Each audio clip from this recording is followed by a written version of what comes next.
Yeah, I think that's what makes Matthew Bourne's version of Sleeping Beauty kind of more diverse and I guess different to other versions of Sleeping Beauty.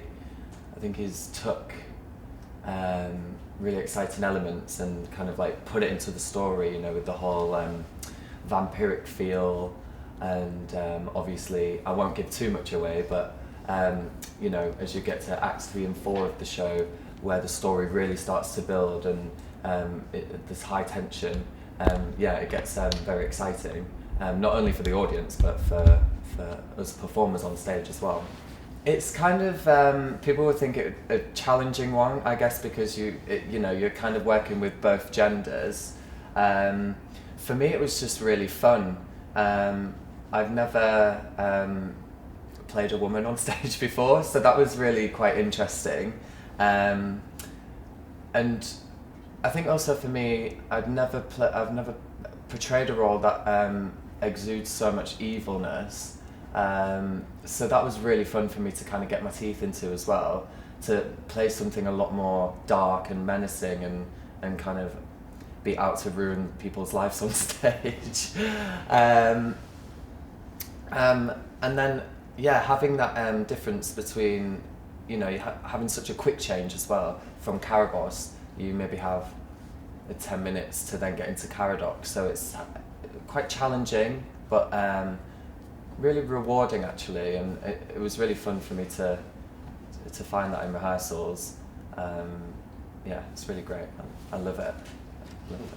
The reason why I love it so much is because it does have a real dance element to the role, and there's a lot of dancing in that role, and he has to kind of tell a story through his movement, whereas maybe Caradoc, his storytelling is more through his acting, and more pedestrianised in a way. But the dancer in me really loves just going out on stage and really dancing and moving. And I think from when I very first saw Matthew's work was at the end of the Billy Elliot movie, actually, when Adam Cooper makes his giant leap at the end in his, you know, the famous swan pants. And since I ever saw that, I was really drawn to that particular image, and I was like, I think I was quite young at the time, so I didn't really kind of understand who the choreographer was or whatever, but as I slowly started to get more into dance and learn more about dance, I think it was always a company that I kind of admired and followed. And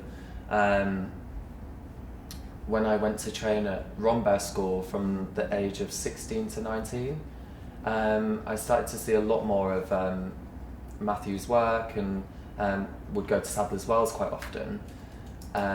So that's when I kind of was introduced more to it, and I guess a company that I aspired to work with one day. And so I was quite surprised when I got the job when I graduated. I didn't know it would happen for me so soon.